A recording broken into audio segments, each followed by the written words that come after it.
qual é a missão da igreja?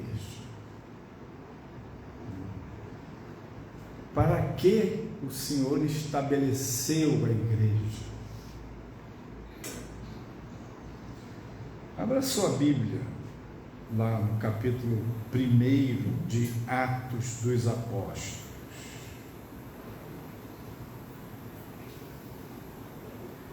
Atos capítulo 1, nós vamos ler de 1 a 12.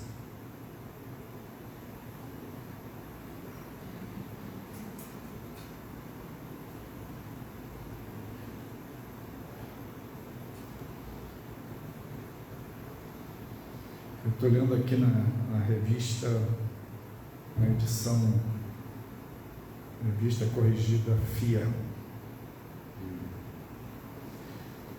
Fiz o primeiro tratado, ó Teófilo, acerca de tudo que Jesus começou não só a fazer, mas a ensinar, até o dia em que foi recebido em cima, depois de ter dado mandamentos pelo Espírito Santo aos apóstolos que escolhera, aos quais também, depois de ter padecido, se apresentou vivo, com muitas e infalíveis provas, sendo visto por eles por espaço de 40 dias, e falando das coisas concernentes ao reino de Deus.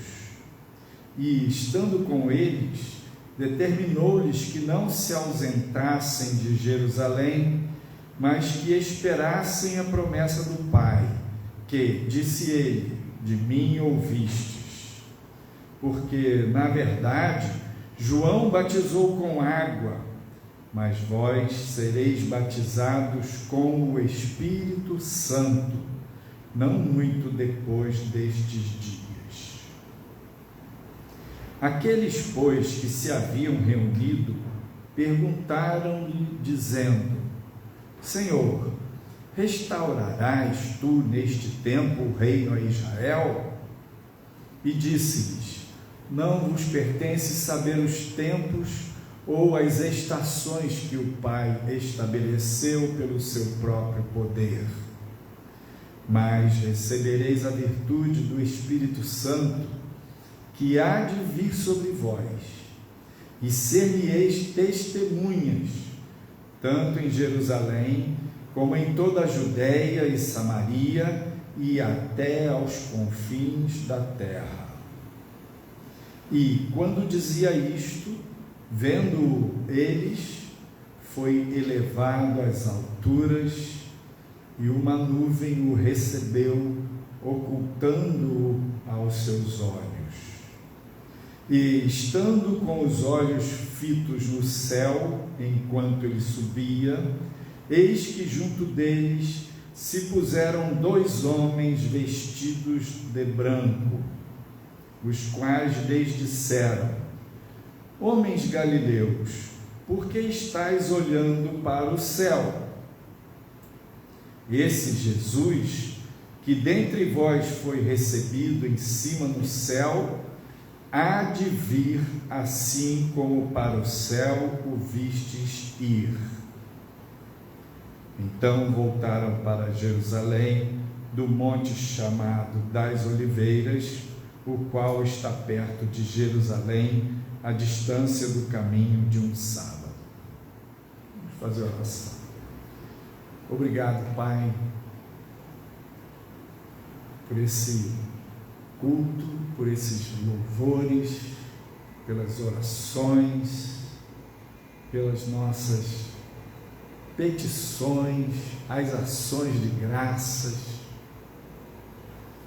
Obrigado, Senhor, porque a gente tem esse privilégio imenso de prestar culto ao Senhor, de exercitar a nossa fé, a nossa espiritualidade, a adoração, a gratidão, e pedimos: Senhor, recebe este culto como uma oferta suave, agradável a Ti.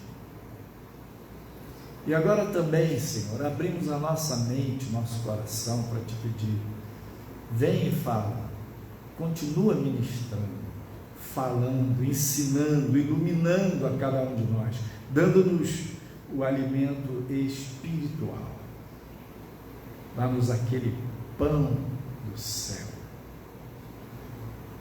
nutre a nossa fé, em nome de Jesus. Amém.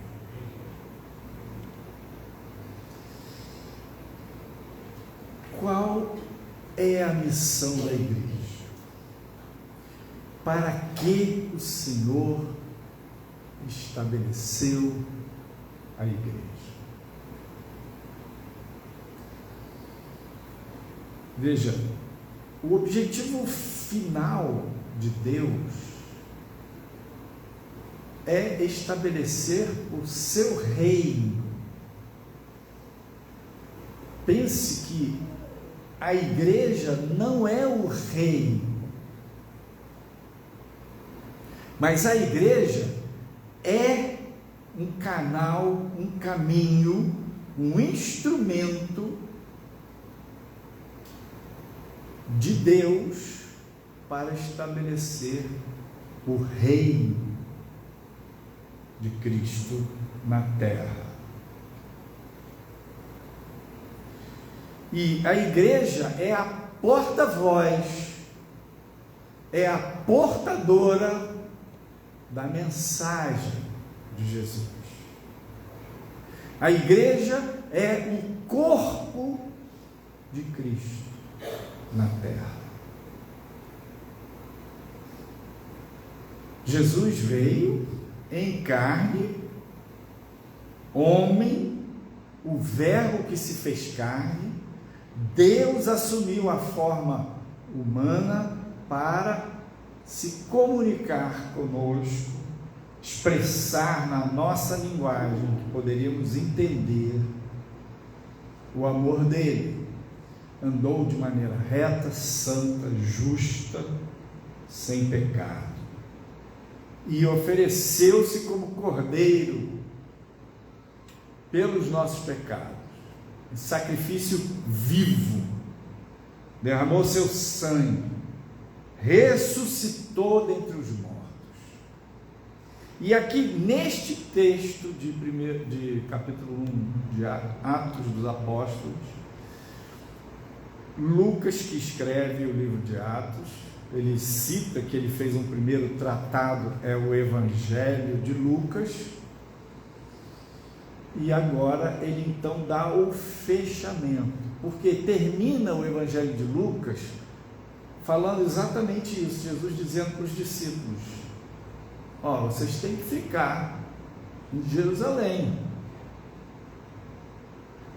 e fala da ressurreição, e aqui em Atos, ele fala desse momento das instruções finais e Jesus subindo ao céu, subindo ao céu, e desapareceu nas nuvens.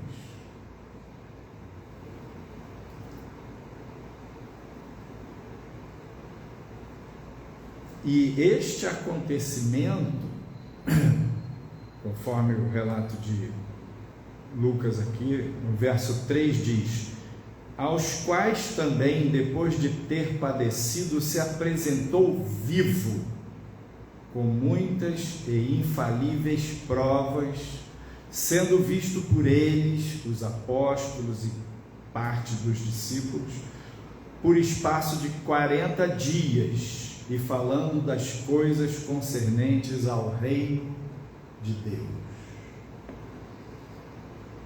Então, Jesus estabeleceu a sua igreja para que a igreja fosse testemunha,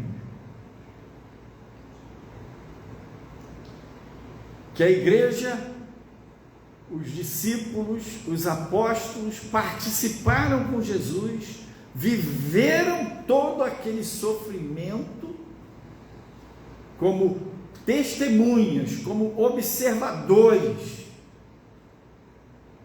viram Jesus morrer, e viram ele ressuscitar. E por 40 dias, Jesus apareceu para eles, ora aqui, ora ali, ora na Galileia, ora no mar da Galileia, apareceu para um, apareceu para outro, e agora, nesse finalzinho, Paulo cita lá em 1 Coríntios que Jesus apareceu numa ocasião para 500 irmãos.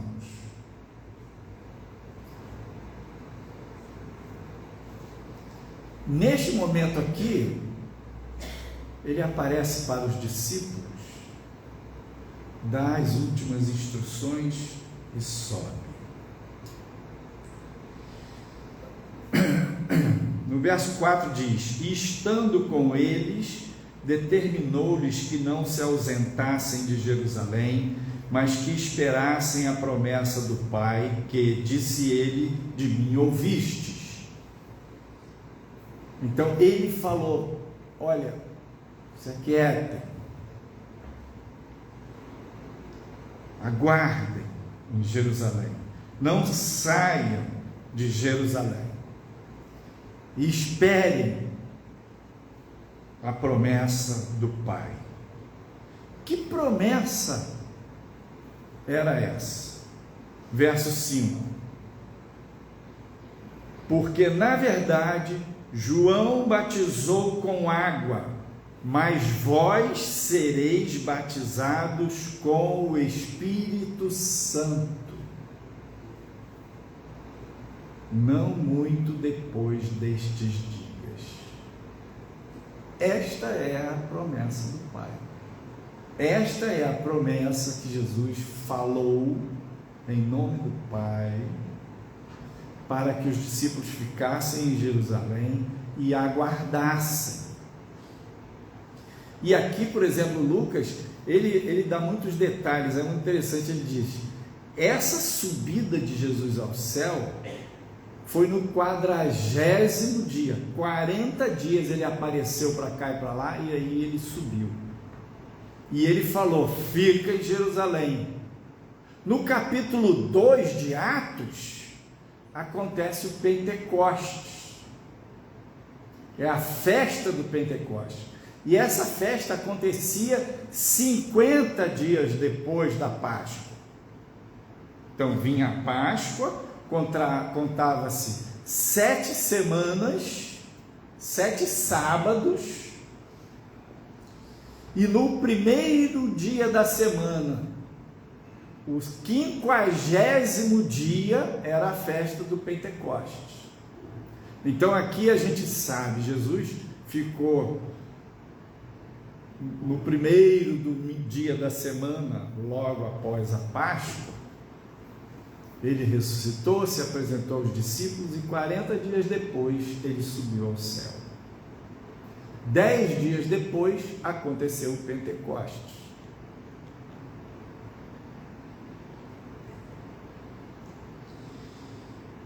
E no verso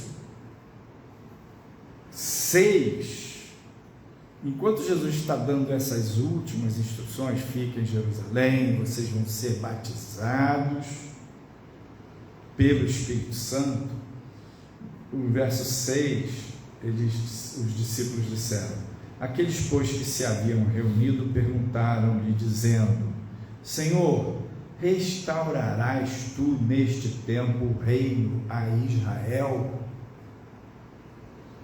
Nesse momento, eles já não tinham mais nenhuma dúvida que Jesus era o Messias.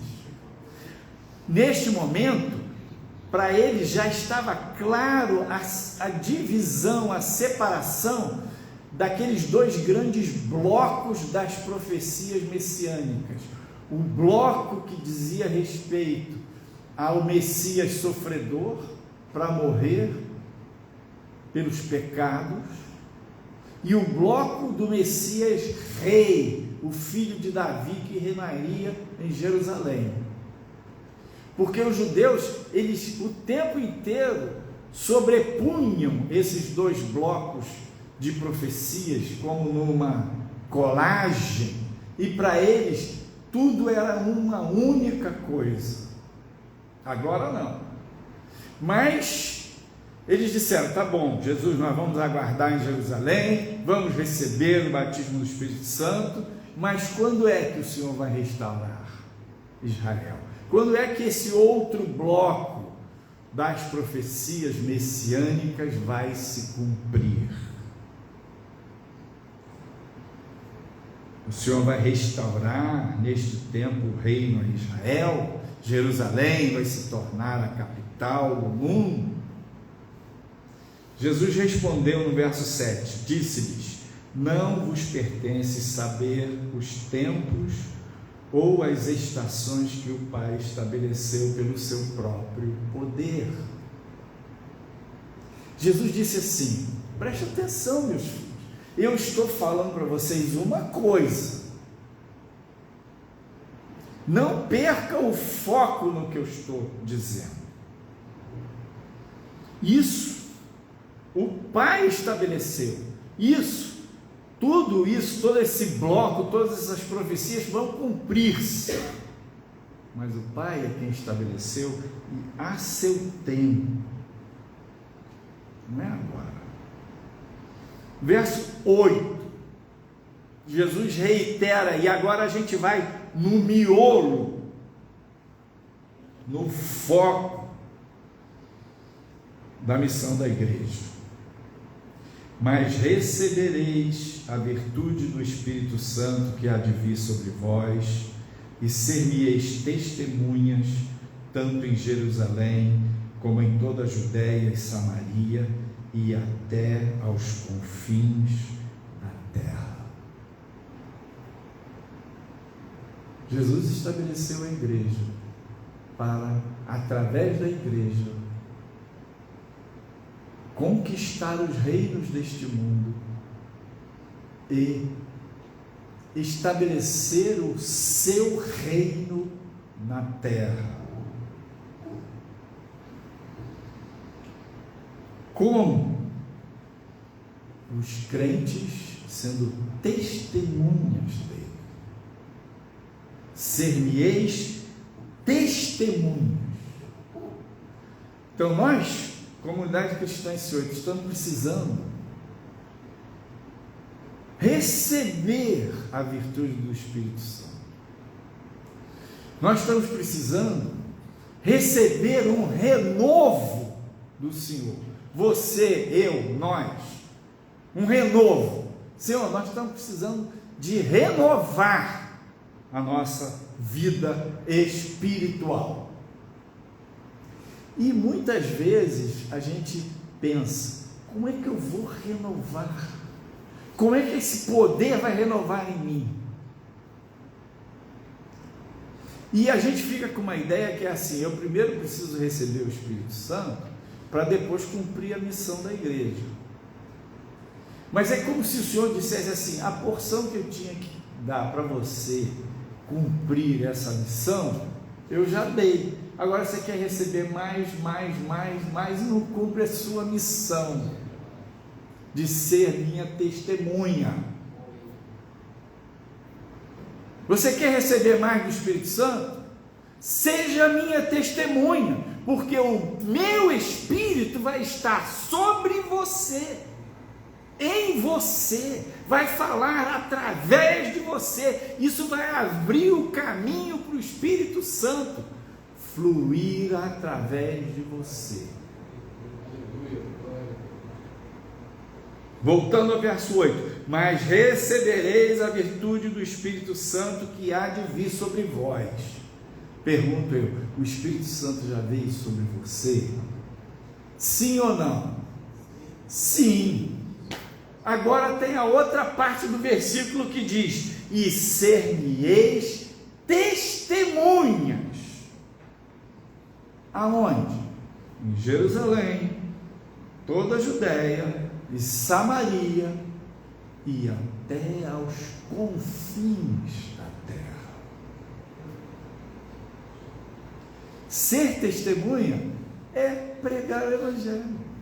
Ser testemunha é contar para o seu próximo aquilo que você aprendeu, que você viu, que você ouviu, que você viveu. Uma coisa é você falar de uma religião, outra é você falar do que você experimentou.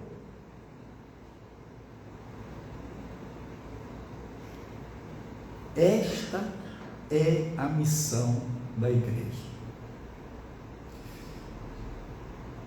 Quando uma pessoa está para morrer, ela se preocupa, né? Porque ela não vai poder mais ficar falando. Embora Jesus tenha ressuscitado e com o corpo glorificado, eterno, ele sim pode continuar falando, porque ele é Deus. Mas o homem não. O homem comum não. Morreu, não pode mais falar com o seu próximo. Então, a pessoa que está para morrer, ela se preocupa em enfatizar as coisas mais importantes. Jesus sabia que aquele momento ali era muito especial, era o último momento que ele estaria revelando-se assim àquele grupo de discípulos.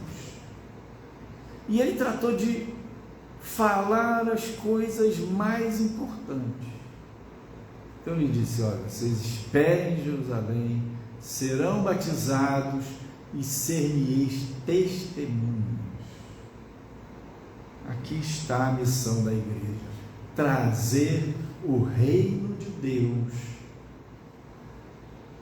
evangelizando, levando a mensagem das boas novas.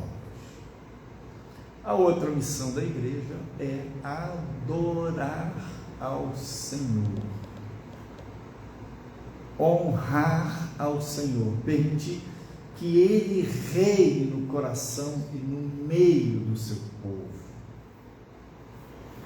proclamar o Evangelho e adorar ao Senhor é a nossa missão, é a minha missão, é a sua missão.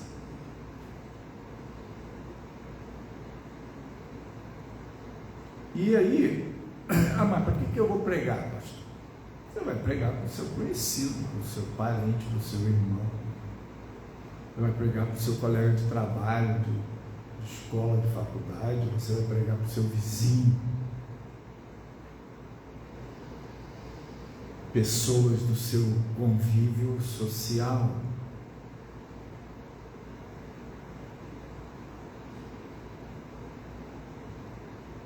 E a pregação do Evangelho tem a ver com a volta de Jesus. Por quê? A gente gostaria, né? Os discípulos estavam lá olhando para o céu e dois varões se colocaram ao lado deles. Vou localizar aqui.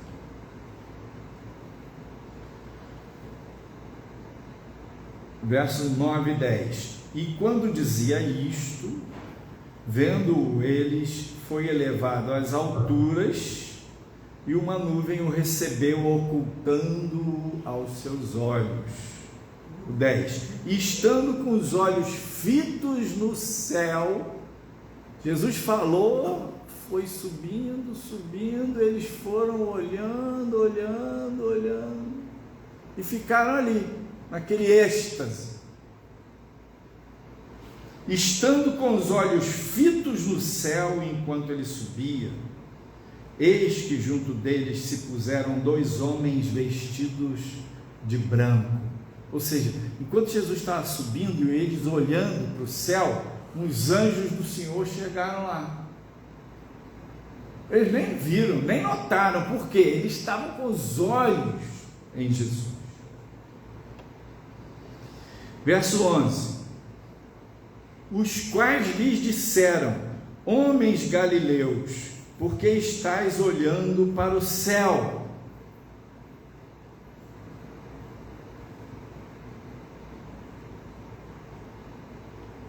Por que estáis olhando para o céu? Os discípulos, eles estavam ali convivendo com Jesus, eles tinham visto Jesus morrer, ressuscitar, eles estavam naquela comunhão, naquela koinonia com Jesus, e ele dando as instruções, e Jesus subiu, e eles ficaram olhando para o céu.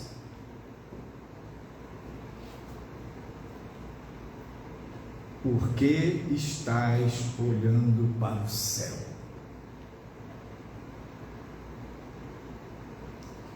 Completando o verso 11: esse Jesus que dentre vós foi recebido em cima no céu, há de vir, assim como para o céu o vistes ir.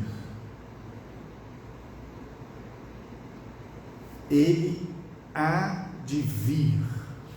Na semana que vem, se Deus quiser, vamos comer o pão, beber o cálice, celebrar a nossa aliança com o Senhor, renovar a nossa aliança e proclamar: Ele morreu, Ele ressuscitou e Ele há de vir.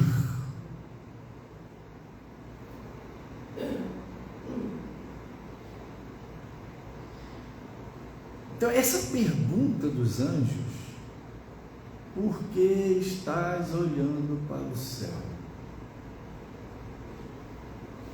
Ela está dizendo assim: olha, o foco de vocês não é ficar olhando para o céu. Dois momentos aqui neste texto que o foco dos discípulos estava se desviando daquilo que Deus tinha. O primeiro, eles perguntam: vai ser agora que o Senhor vai restaurar o reino de Israel? Ou seja, eles começaram a olhar de novo para aquelas profecias messiânicas e pensar em toda aquela maneira de domínio político e governo mundial, tendo Israel, Jerusalém como capital. Jesus falou: ó, não é agora não. Esse momento aí é o Pai. Segundo momento, eles ficaram extasiados vendo Jesus subir ao céu e paralisaram ali.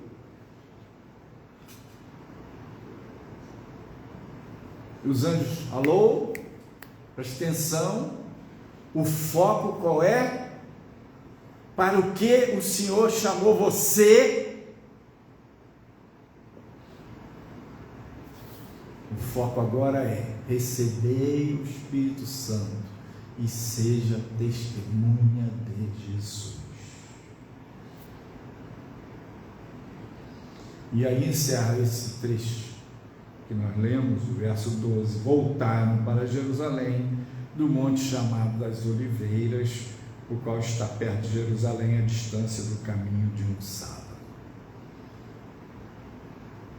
E aí eles voltaram e ficaram em Jerusalém, e 10 dias depois acontece o capítulo 2, o derramamento do Espírito Santo no Pentecostes.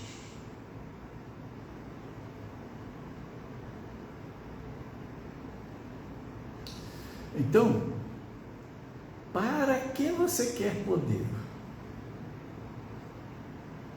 É para ser testemunha. Então, se você quer poder de Deus, seja testemunha. E às vezes a coisa fica travada, porque tipo assim: não, mas se eu receber poder, aí eu vou ser testemunha.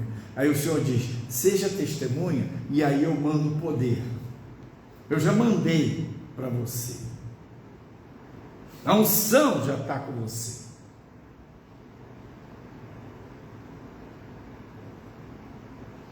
E quanto mais a gente espalha o Evangelho, mais a gente acelera a volta de Jesus. Por quê? 1 Timóteo capítulo 2, 4, Paulo diz assim: porque Deus que quer que todos os homens se salvem e venham ao conhecimento da verdade. O Senhor quer que todos se salvem. Aí você me pergunta: mas pastor, todo mundo vai ter que ser salvo para Jesus voltar? Claro que não. Esse é o desejo de Deus. Ele quer que todos se salvem. Ele quer, imagina, se há 55 anos atrás, há 60 anos atrás, há 70 anos atrás, Jesus tivesse voltado. Nenhum de nós aqui estava estava na bênção. Que bom que deu tempo de pegar você. Que bom que o Evangelho chegou até você. Então, ele ainda tem, como disse Jesus lá no Evangelho de João, capítulo 10, verso 16, ele falou assim: ainda tenho outras ovelhas que não são deste aprisco, também me convém agregar estas, e elas ouvirão a minha voz, e haverá um rebanho e um pastor. Ele ainda tem outras ovelhas, e ele chama você para ter o privilégio de ser instrumento dele, para levar a boa nova do Evangelho da salvação. Agora eu me lembrei no último domingo que eu estive aqui, no domingo passado a gente viajou com a minha filha Elisete e eu, com a minha filha e as netas, né? Não estivemos aqui na igreja, mas no outro que foi aquela celebração, o Fred, ele lembrou que eu fui o pai espiritual dele, né? Que eu que preguei o Evangelho para ele. E eu comecei a lembrar que eu tinha uma fome, uma sede de pregar o Evangelho, mas eu entrava no ônibus, eu ia lá para a casa do pastor Gerê, né? Eu morava no Fonseca, na Alameda. Ia lá na Duque Estrada, aí pegava o 49. Rapaz, o 49 era ali aquele lugar que eu semeava mesmo. Preguei pro Jacó, Geraldo Jacó. Todo dia que eu ia para o culto, eu falava de Jesus. Essa é a nossa missão. O Senhor quer fazer você ser pai, quer fazer você ser mãe de multidões. Multidões. Como assim? Às vezes você vai ganhar uma alma que vai ganhar 500. Você ganhou uma, mas aquele que você ganhou vai ganhar 500. E aqueles 500 que você ganhou vão ganhar 5.000. Multidões. Quem é o seu bisavô espiritual? É o Vanderval. Pronto. Olha só o que Deus tem para você. Você já viu aquele conceito da rede de marketing, né? Marketing de rede, do Amway, que o cara ganha, e aí ele ganha aquela ovelha para ele lá, ele vai doutrinando para o cara vender mais, que aí ele estimula o outro para ganhar outro, né? E aí debaixo daquele que ele ganhou fica uma rede, 10, 20, 50, que vai multiplicando, e ele vai, todos que entrarem na rede passam a ganhar, e ele ganha um percentualzinho de todos aqueles que são os descendentes do marketing de rede. Agora pensa em galardão, meu filho. Pensa na sua rede do reino de Deus, das almas que o Senhor tem para você colher e expandir o Evangelho. Diz Paulo em Romanos 10, 13, porque todo aquele que invocar o nome do Senhor será salvo. Atos 2, 21, e acontecerá que todo aquele que invocar o nome do Senhor será salvo. Eu lembro um conhecido meu lá no Clube Central, fiquei muito amigo, assim, a gente tinha um convívio, conversava muito, ficamos muito amigos. E era um cara muito bem sucedido, mas já estava aposentado, e ele...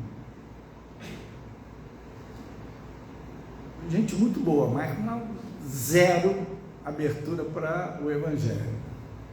Zero. Aí adoeceu e eu comecei com doença grave, e eu comecei a falar de algumas coisas mais assim da palavra, e pregar, e falar das coisas existenciais. E ele foi ouvindo. E aí eu fui visitá-lo no hospital, aí eu falei, ó, eu senti que ele já estava nas últimas mesmo. Fiz apelo. Aí ele disse, o cara era durão, ele falou assim, rapaz, mas você sabe que eu não sou muito desse lado aí de abrir. Assim, eu falei, rapaz, repete comigo. Viu aquela parábola que Jesus conta do rei, né? Que deu a festa e convidou, e um convidado deu desculpa daqui, outro dali, né? Aí ele mandou os servos, vai para a rua, pega os valados no lugar e força-os a entrar. Naquele dia eu senti que eu tinha que meio que firmar. Que o cara é como se ele pensasse assim, bom, eu nunca me abri para Jesus, me abri para Deus, eu não mereço esse troço. Só por conveniência. É claro, agora você vai morrer, meu filho, aproveita a ocasião, receba o perdão e a salvação de Jesus, meu Deus.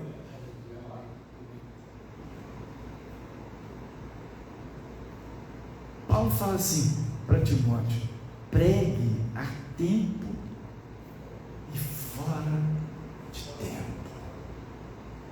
Essa é a missão da igreja. Aí o Espírito Santo já desceu sobre você, já deu uma unção para você, ele está esperando você abrir a porta do seu coração, abrir a sua boca, abre a tua boca, e eu, o Senhor, encherei, eu vou encher. Aí, o que acontece? Isso meio que gira uma roda espiritual de multiplicação de bênçãos. Aí você entra na sintonia da igreja, da missão da igreja, do reino. E aí o que acontece? É bênção sobre bênção. Quanto mais bênção, mais bênção.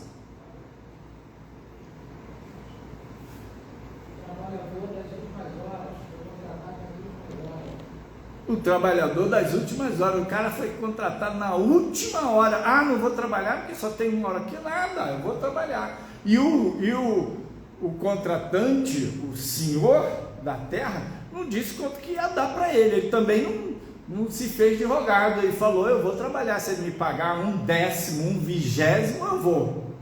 E não deu outra. Ele ganhou o dia inteiro do salário.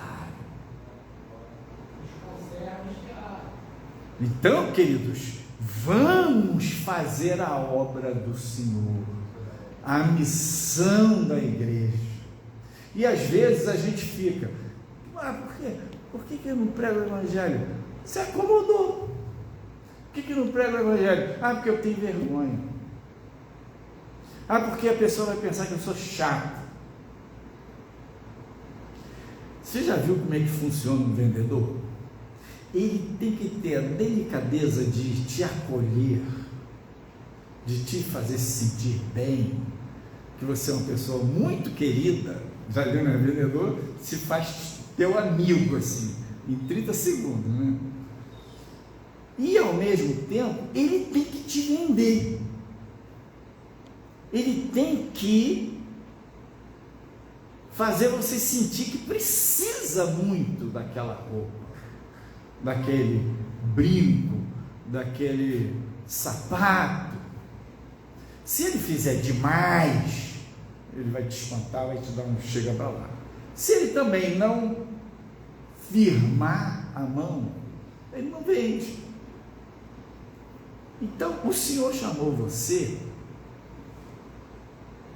desculpa a expressão, para ser cara de pau.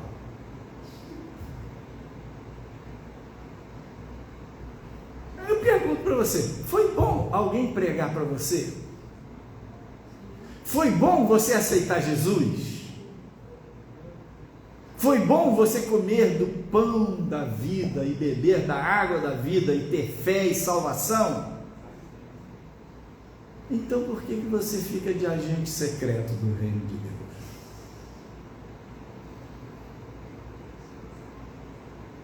Não sair dessa.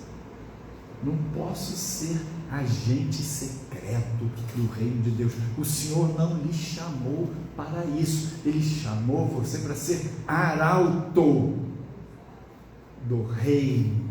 Arauto é aquele que proclama. Arauto era aquele, quando o rei estabelecia alguma coisa, ele ia na frente, toda uma turma lá, e ele proclamava, e ele levava os escritos do rei para colar e dar publicidade.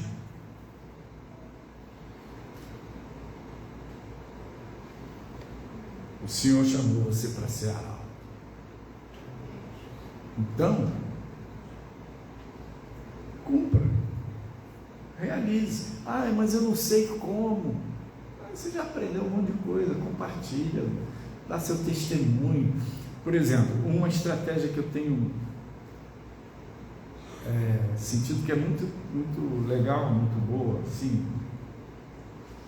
Você começa a falar com uma pessoa, tá, numa conversa, e tem alguma conexão, e a pessoa fala de um problema, você pergunta se a pessoa quer oração.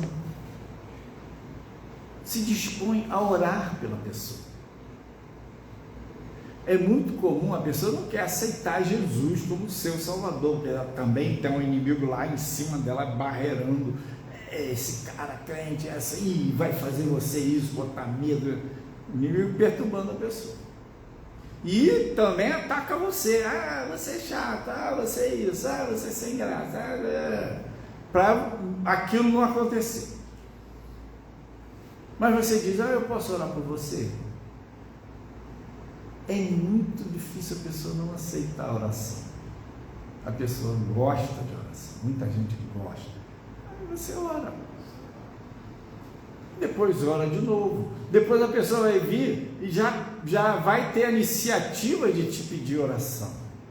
Você ora, e porque Deus é bom, misericordioso, a benignidade dele dura para sempre, ele faz o sol nascer sobre justos e injustos, e Deus é generoso e ele abençoa. E ele ouve a sua oração, e a pessoa fala, rapaz, a oração da Camila é forte, hein? A oração do Valdir, Deus responde. Aí a pessoa começa a pedir oração para você, e ela vai ver que a melhor coisa que pode acontecer na vida dela é abrir-se para o Evangelho de Jesus. E você semeou, ou você regou, ou você colheu. Tem aquele que semeia, que jogou a semente da palavra, tem aquele que regou a sua oração, regou, e vem o outro que colheu, mas lá você vai ter o seu percentual de galardão no céu que você regou. Vamos orar.